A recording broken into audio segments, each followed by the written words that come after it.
is good, YouTube? Quinn Wade Basketball Analysis coming to y'all with a quick video. I wanted to let you guys know I got some new merchandise available, not just t-shirt anymore. I got different type of t-shirt, different type of shirts and logos that you can purchase on my spread shirt, and also hoodies now. We have expanded and added more to the channel and more merchandise for the brand.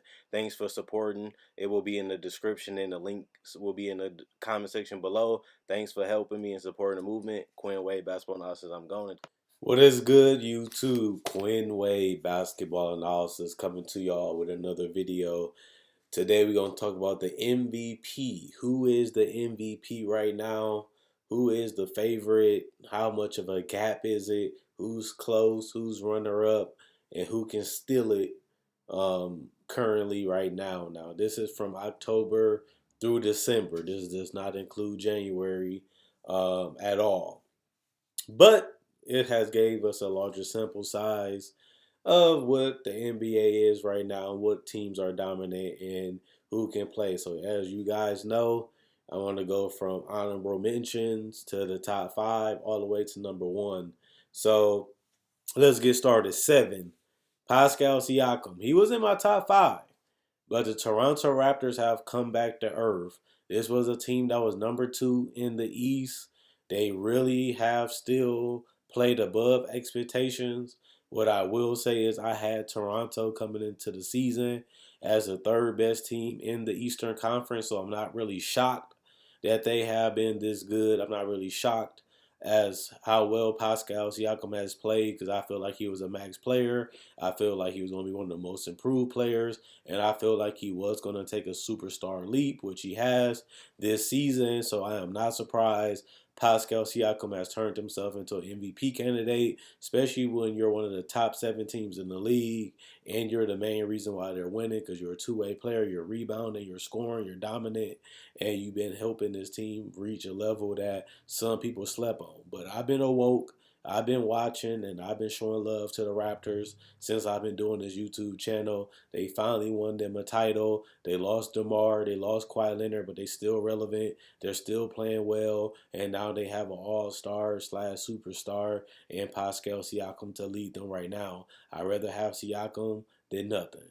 We thought they was going to end up with nothing, but Pascal Siakam put in the work, and now he's another franchise player for them. He might not lead them to a title, but he's a great building block to get there. And now that they have him locked up long term, it's just about getting them some more help so that way they can turn back into a title contender. I still think they're a great team, but I don't think they're contenders just yet for a championship. But they're on their way with another move.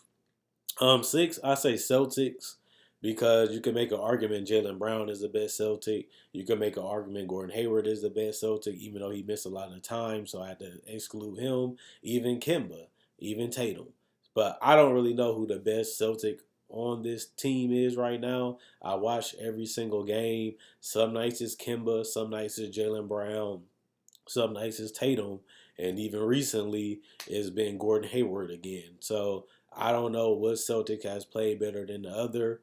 Kemba is not the defender. Tatum is not the individual defender, and Jaylen Brown is not the offensive player. The other 3 is. So I don't know which one. You can say Kemba, you can say Tatum, you can say Brown, but one of those 3 are MVP conversation, but they're not ahead of the top 5. 5th, I got AD. I feel like if you look at the whole entire season, it's hard not to put Anthony Davis back in the top 5. He has been phenomenal. He's been running the floor, protecting the paint, getting his rebounds, scoring at will, and just been an overall bad matchup for everybody in the league. As you guys know, I have always been an Anthony Davis person.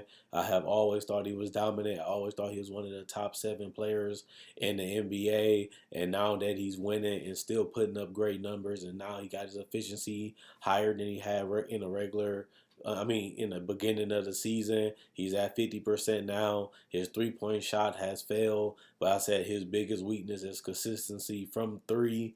He hasn't been able to do it enough in his career. It is the furthest shot from the basket. It is the toughest shot. And honestly, I don't want Anthony Davis shooting threes, especially when you got LeBron. He can always make sure Anthony Davis get good positioning and good shots. So you don't really need to force up threes. And I feel like AD, he takes them when they're open. He's there to spread out the floor for LeBron every now and then. So once he perfects that 3-point shot, it's just going to be deadly and another weapon that the Lakers have. But right now, that's his biggest weakness. Other than that, you can make an argument he's Defensive Player of the Year. He's still giving you 20 and almost 10. He's still leading the NBA almost in blocks. We don't know if he's going to end that as a block leader when the season is over, but right now he's doing great. And, the Lakers are the number one team in the West for a reason. LeBron has been spectacular, and Anthony Davis has been spectacular. They rely on them a whole lot. They need them to perform at a high level every game. And it's most of the season they have. So you got to give AD his credit for that when he does play. Luka, he went from top 3 to top 4, and the reason why is the injury. They started losing when he came back. They was losing when he was gone, and that plays a part into why I had to drop him. Other than that, there's nothing you can really say negative about Luka. His defense hasn't been great, but we knew that. But he has showed that he's an excellent decision maker, excellent playmaker, excellent scorer, better finisher, so a lot more smarter how he attacks the defense. This is a guy that's going to get 30 or more every single game, and he has done that consistently since he's been healthy. He's going to get you 30, he's going to get you 10, and he's going to get you 8 to 9 to 10 in another category. He's unguardable, unstoppable, and he can impose his will on any defense. And nobody can guard him one-on-one, and nobody can guard him as a team. This is a guy that figures out how to get the job done, and he has been able to do it. Luka has been spectacular. The Mavericks have played better than all of us thought. And on another reason why, with the losses, he has moved from top 3, top 4 in the West to the middle of the West, and that hurts his MVP chances. Even though you can say, well, Luka, they lost without him. They ain't as good without him, so that should help his MVP case. And you got a point if you feel like they needed him so bad that that's why they was losing. But when he came back, they didn't win much still. So you got to take credit from him because they wasn't able to beat the Lakers and other teams so this last couple weeks. So I like Luka. He doing his thing. He's going to be an MVP conversation for a while. I just want to see if I want to move him back up to the top 3 in the future. But right now, he's number 4. 3, James Harden. The team has been up and down, but the consistent thing has been James Harden when healthy. He's still putting up crazy numbers, still going for over 30 a game, still can get you the assists, still can get you the rebounds, has been a free throw drawing guy. The guy has been unstoppable to the point where you have to foul him. Because if you don't, he's going to find a way to sneak that ball in the basket. He's already leading the NBA in scoring. Nobody's even close. Nobody else is even averaging 30 outside him and Giannis. But it's mainly James Harden. And at the end of the day, he has been fantastic. I have nothing real negative for him to complain about him. We know he's going to be turning the ball over. We know he's a bad defensive player when outside of the post, and we know that this is what he is, a scorer, and they have still figured out how to win. They still have one of the best records in the West. They still above 510 plus games, and his philosophy has worked the last 7 years, and it looks like they're locked in to make another playoff spot. And Russell has been solid for them, but Harden has been the engine and the reason why they've been winning games, and that's why he's number 3. This is gonna surprise people, but I don't know why.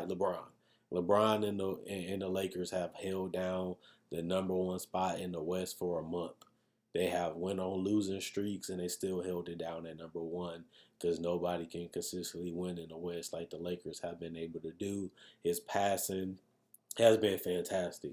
He has been giving his teammates a whole lot of confidence just because he gives them so much easy buckets. He's leading the NBA in assists with no competition for that number 1 spot, and he has consistently did. It's not like he got hot for a month. He's been doing this the entire season, and he has been the most consistent player this season outside of Giannis, LeBron, Luka, James Harden, and AD. He's been just that dominant from the gate. And at the same time, his defense to me has slipped.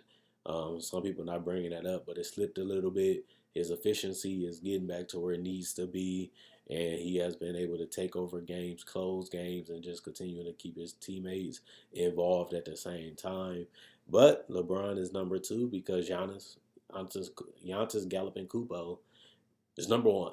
Giannis has been the best player so far. He has been absolutely exciting, ferocious. The guy's dunking on people, the guy's spinning on people, the guy Euro passing people, and we know what he's gonna do. We know exactly how he's gonna score, and it's gonna be either a pull up three, a spin, a Euro step, and you know it's gonna finish with a dunk or a layup around the basket. The only problem is nobody can stop it. You know exactly what Giannis wants to do, what he's going to do, and he still does it anyway. The only problem is he is more efficient than everybody else, and he's just unstoppable finishing around the rim.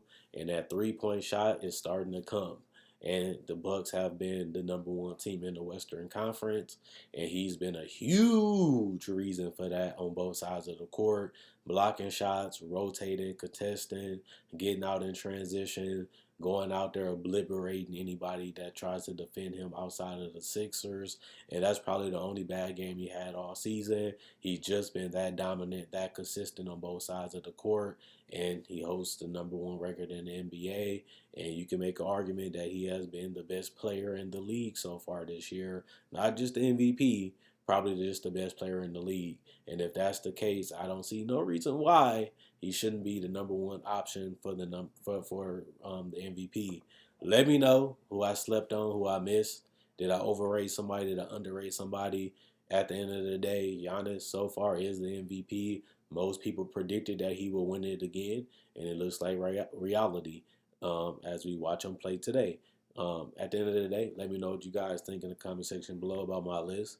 Let me know, do you think somebody should be higher, lower, or do you feel like it's just right and you agree with it? So like, comment, subscribe, check out my website, check out my YouTube for older videos, check out my Facebook page and like on Facebook. Thanks for the support. Continue to buy merchandise, continue to watch and like the videos, and thanks for the support. Quinn Wade, basketball analysis, and now you know who I feel MVP is right now.